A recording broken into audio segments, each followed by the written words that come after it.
매주 금요일 함께하는 시간입니다. 토론 아니고 수다, 함께 수다 떨어주시는 두 분, 김원식 문화평론가, 윤덕환, 마크로밀, 엠브레인 이사 함께하고 있습니다. 자, 두 번째는요, 언박싱에 대해서 이야기해 보겠습니다. 오늘 우리 청취자분들 지금 막, 이게 무슨 말이야, 뭐, 내냄띵, 전 이거 입에 안 붙네요. 내냄띵 나오고, 지금 막 언박싱 나오고, 도대체 이 언박싱이 뭡니까, 김원식 평론가님? 그냥 뭐 간단하죠. 언이라고 하는 거는 이제 풀어낸다는 것이니까 박스를 푼다는 뜻입니다. 네. 그래서 뭐 1인 크리에이터들이 유튜브에서 주로 하는 건데 뭐 주문한 그런 이제 물품이 상자에 담겨져 오잖아요. 그러면 사실 제 입장에서도 어린 시절에 그런 뭐 종합 선물 세트라든지 뭐 장난감을 받았다 그러면 긴장되잖아요. 설레. 그 열대가. 뭐가 들어있을까. 그래서 뭐가 들어있을까 하는 것을 궁금증을 증폭시키는 것이 바로 이제 언박싱. 그러니까 박스를 풀어보는 것이다. 이렇게 볼 수가 있는 거죠. 그거를 유튜브를 통해 가지고 이제 BJ 그러니까 진행자가 풀어보면서 여러 가지 이야기를 해주는 건데 사실 어린아이들의 그런 장난감 언박싱부터 시작을 한 겁니다. 그러니까 아이들이 정말 장난감 갖고 싶은 거 굉장히 많잖아요. 그렇기 때문에 그런 것들을 이제 알려주고 또 실제로 어떻게 움직이는지 어떤 효율성이 있는지 이런 것들을 보여주는 것이 언박싱 콘텐츠가 되겠죠. 이사님 이거 들어보셨어요? 저는 언박싱을 해가지고 복싱을 안 하는. 제가 내 주먹을 부르는 아재를 가지고 있습니다. 스트레스 해소 방법? 아니, 저는 이거 알아요. 왜냐하면 저희 아이가 이제 7살, 5살인데 얘네들은 이제 택배 갔다 오면요. 택배를 열면서 자기 혼자 이야기를 해요. 그렇죠. 안녕 이러면서 맞아요. 오늘은 뭐 로트가 배달이 왔어요. 본 거예요, 그게. 그러니까 이거를 유튜브에서 말씀하신 것처럼 아이들을 대상으로 하는 유튜버들이 이런 언박싱을 하더라고요. 저는 근데 이 용어가 있는지는 이번에 알았어요. 그러니까 이게 아이들이 아니라 어른들 물건도 이렇게 한다는 거죠? 그렇습니다. 이제 하울이라는 단어도 있는데 하울은 주로 뭐 이렇게 화장품이라든지 명품들을 많이 이제 소개를 해주는 현상 자체를 이야기를 하죠. 그렇기 때문에 여기에는 뭐 일종의 대리만족의 개념이 많이 강하다라 볼 수가 있겠죠. 대리만족의 개념. 네.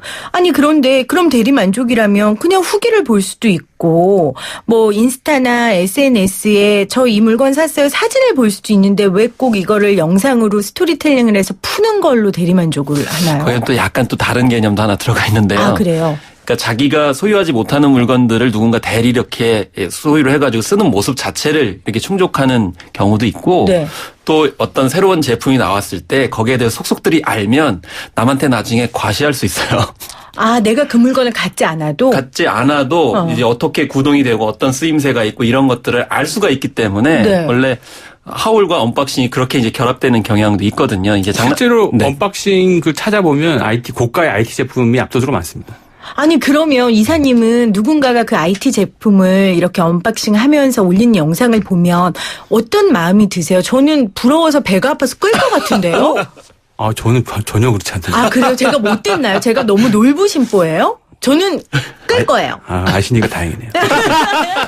아니 어떤 마음이 드세요? 그게 이제 제품마다 다를 것 같아요. 그런데 이제 저는 그 언박싱 이 영상을 올리는 사람들의 심리하고 이걸 보는 사람의 심리는 좀 구별될 것 같은데 올리는 사람들은 분명히 뭐 뚜렷한 목적성이 있는 것 같습니다. 그렇겠죠. 과시 욕구나 뭐 이것에 관련된 지식을 좀 더 드러내고 자기가 전문가로서의 이제 포지셔닝을 사람들한테 알리는 어떤 목적이 뚜렷한 것 같은데 이걸 보는 사람들의 욕구는 제가 보기에 김원식 평론가님께서 얘기하신 것처럼 대리만족 욕구도 있지만 제가 보기에는 실제 정보 특히 IT 고가 IT 제품 같은 경우에는 저도 이걸 본 경험이 있어요. 작년에 그 책을 보려고 이렇게 태블릿을 하나 샀는데 이 텍스트로 된 설명서 보기 귀찮아가지고 그거 몇 개 찾아보니까 금방 알겠더라고요. 한 몇 분 만에.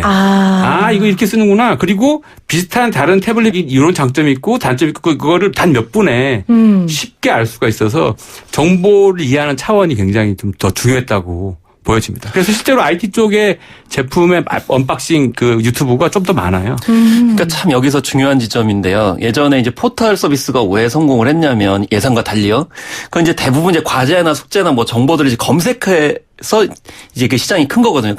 그래서 검색 키워드가 굉장히 중요하다 이렇게 얘기를 했는데 지금 말씀하신 것처럼 모든 학습이나 이런 것들이 영상으로 다 이렇게 습득이 되기 때문에 당연히 유튜브라는 인터넷 동영상 사이트를 들어갈 수밖에 없는 거예요. 그렇죠. 거긴 너무나 자세하게, 너무나 상세하고 전혀 예상하지 못한 쓰임까지도 개발을 해가지고 알려지기 때문에 이게 어린 아이들이 어렸을 때부터 이렇게 익숙한다고 하니까 거꾸로 이제 포털이 위기에 좀 빠지게 되는 상황. 딱 2년 전만 해도 사실은 이 후기, 제품의 후기는 블로그 형태로 올라왔습니다. 맞아요. 저는 아직까지도 그렇게 보는데. 그걸로 텍스트로 좀 봤는데 이게 딱 1년 반 전부터 유튜브 영상으로 이 후기가 올라오기 시작하는 거죠. 그렇군요. 그거는 이제 그렇게 이해하면 되겠구나. 네, 검색 이꼴 유튜브, 유튜브 이꼴 인터넷 이 시대가 된 거랑 직접적으로 관련이 있어 보입니다. 그러면 기업들도 앞으로 이런 식으로 홍보를 할 수 있겠네요? 그렇죠. 직접적으로는 기업이 이 홍보를 하고 있다는 강한 의심이 많이 들어요. 그 유명한 그렇죠. 유튜버들이나. 그러니까 이런 거죠. 일단 기본적으로 전문가가 아니고 왜 일반인이 출할까? 물론 아까 그렇죠. 이사님이 말씀하신 것처럼 이제 자신들이 전문적인 권한을 이제 어쨌든 내세우긴 하지만 일반인들 시선에서 이제 그걸 진행을 하기 때문에 오히려 네. 보는 분들은 쏙쏙 잘 들어오는 거죠. 근데 만약 기업이 이제 직접적으로 나서게 되면 문제가 되니까 이제 후원을 하거나 네. 광고를 붙여주거나 뭐 이런 식으로 지금 형태로 이제 가고 있기 때문에 의도를 숨긴 채로. 네. 그래서 여기서 또 이제 블로그 같은 경우도 이제 뭐 파워블로거가 왜 망했냐면 너무 이제 객관성을 잃어버리고 여러 가지 문제가 발생하면서 그렇게 됐거든요. 네. 과연 유튜브들이 그렇게 될 것인지 그런 점은 좀 따져봐야 되겠죠 앞으로. 그러면 아까 전에 이사님께서는 IT 관련된 거 한번 본 적 있으시다고 네네네. 했어요. 우리 평론가님은 뭐 있어요? 언박싱 영상 보신 것 중에? 주로 저는 이제 먹방을 많이 먹방. 보는데 거기서 먹방에서도 언박싱 같은 걸 하는 거예요. 예를 들면 어떻게 해요? 신제품이 나오게 되면 그걸 거기서 처음으로 이렇게 소개를 하는 거죠. 네. 그래가지고 뭐 불닭 띵띵 같은 맞아요. 경우에는 해외에서 난리가 났어요. 그러니까 우리나라 제품인데 오히려 네. 해외에서 굉장히 좋죠. 왜냐하면 스파이시 푸드라고 그래가지고 이제 매운 음식이 사실 세계적으로 많이 통용이 되잖아요.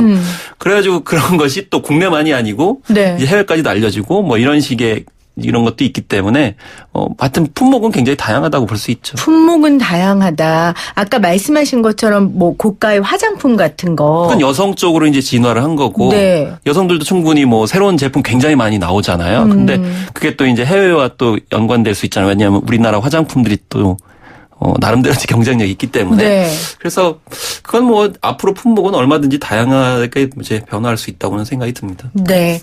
오늘 토론 아니고 수다 저희가 지금 뉴트로 관련된 이야기 나눴고요. 언박싱 관련된 이야기 나눴어요. 조금 시간이 남아서 혹시 두 분이 이제 봄이잖아요. 봄에 요런 트렌드 정도는 하나 알아야 된다 하는 거 좀 소개를 좀 해주시면 좋을 것 같아요. 우리 이사님 어떤 거 있어요? 봄에. 대본에 없는 질문이네. 그럼요. 이게 진정한 수다입니다. 대본에 없는. 봄에 저는 뭐, 혼자 노는 그 문화가 굉장히 또 확대될 것 같아요. 혼자 혼자 봄에요? 노는, 혼자 뭐 이렇게 스테이케이션이라든지 이걸 할 수 있는 아이템들이 좀 더 많아질 것 같습니다. 네. 오늘도 사실 미세먼지 뭐가 나와가지고, 혼자 어느 공간에 있는 사람들 숱하게 보면서 여기까지 왔거든요. 네. 그래서 아마 여행 계획도 혼자 세우시는 분들도 많고 그래서 뭐 1월 달에 말씀드렸던 것처럼 1인 체제가 아주 일상화된 시대이기 때문에 여러 가지 형태로 혼자 시간을 보내는 것들이 좀 더 일상적인 형태로 나타날 것 같습니다. 네. 이 봄에. 그 혼자 있으면 즐거우세요? 사실 언박싱이나 이런 이런 아이템들이 혼자 사는 사람들이 많기 때문에 생기는 거예요. 그렇네요. 거기서 그 경험하는 거 아까 그 밥을 먹는 것도 혼자 이렇게 보는 것도 같이 먹으면 되는데 그걸 사다 먹으면 테스트 밥 먹으면 되는데 그거를 혼자 있는 사람들이 많기 때문에 그거를 나랑 비슷한 사람이 먹고 그걸 어떻게 느끼는지를 보고 싶은 거죠. 그 일상적 경험이 인간관계에 대한 경험이 결핍에서 시작된 것이 유튜브의 열풍과 같이 맥이 다 있다고 보시면 될 것 같습니다. 이 봄에 새롭게 등장한 건 아니고 더 강화될 트렌드를 혼자 하는 여러 가지 것들을 꼽아주셨어요.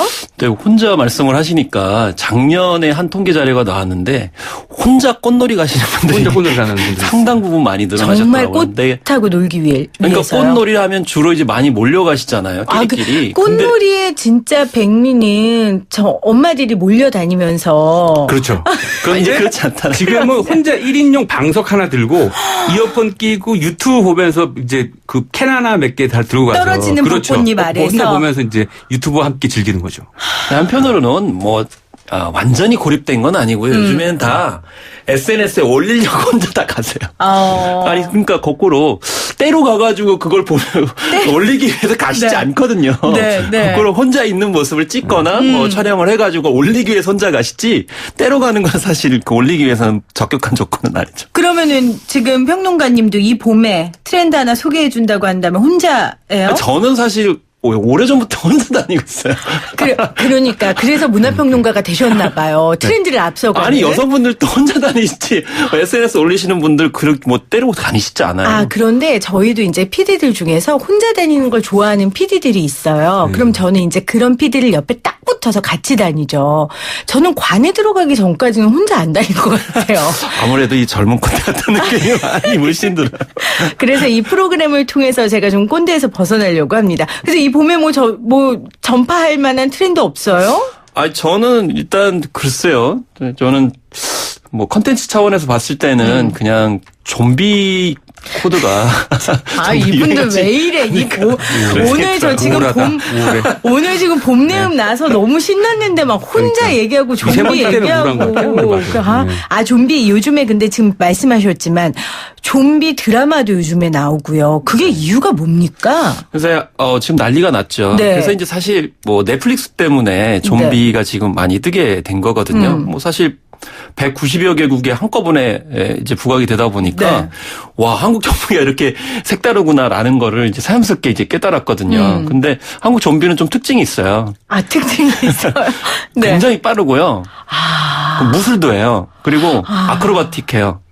아니 근데 그 좀비가 우리나라에 지금 말씀하신 그 넷플릭스에서 나오는 그 드라마 말고 이전에도 좀비 관련된 컨텐츠가 부산행도 있었고. 이 좀비가 많이 등장하는 키워드는 문화적으로 뭐와 관계가 있냐면 일상적 불안감하고 관계가 있습니다. 아, 또 그렇게 연결이 됩니까? 그러니까 글로벌하게 불안감이 증폭이 되면 2000년대 중반부터 글로벌하게 좀비가 많이 등장하기 시작했어요. 그래서 좀비 영화도 좀비 스타일이 몇 가지로 나눠져요. 어쨌든 그런 정도의 좀비 스타일의 아예 장르가 있을 정도가 생겼는데 이거는 2000년대 중반에 글로벌 금융위기 이후에 사람들이 일상적 생활할 때 굉장히 불안감이 높아지면서 복고도 이게 영향이 있거든요. 네. 우리가 잘 알고 있는 그 네고가 98년도에 적자를 이뤘다가 얘네가 돈을 막 벌기 시작한 게 물론 뭐 집단지성의 아이디어도 많았지만 2008년도에 글로벌 금융위기가 오면서 딱 수직 성장합니다. 성인들이 안락했던 과거를 찾아갔던 그 경험들을 기억하는 거죠. 복고네요. 복고랑 관련이 되고. 그다음에 일상적 불안감을 어떤 식으로 펼치냐면 일본에서도 최근에 좀비 형태의 새로운 드라마가 나왔잖아요. 네. 사람들은 좀비화가 되고 있는데 아무런 의미 없는 개인이 그냥 좀비에 물려서 죽어야 되겠다. 이렇게 생각을 하는 드라마인데 그 순간 뭔가 절실한 옛날 과거를 떠올리면서 뭔가 삶의 의욕을 다시 느낀다는 그런 드라마가 있어요. 아 그래요? 네, 일본에서 그러면은 좀비 드라마가. 지금 아까 좀비의 여러 가지 스타일이 다르다고 하셨는데 아까 한국 좀비 스타일 얘기하셨잖아요. 그거는 2019년에 지금 트렌드를 반영한 좀비 스타일입니까? 빠릿빠릿하고 아까 말씀하셨는데 무슨 아크로빅하고 막 이 얘기하셨잖아요. 네네. 이제 그게 액션 영화하고 좀비가 지금 결합하고 있는 건데 중요한 거는 이제 아까 사회문화적인 말씀을 좀 하셨는데 원래 좀비라는 건 결국에는요 이 대뇌 신경계가 망가져가지고 인간답게 움직이지 못하고 본능만 살아 있는 거예요. 근데 기본적으로 젊은이들이 왜 이걸 열광하냐면 비인간에 대한 현상에 대한 기본적인 공포심이 있는 거죠.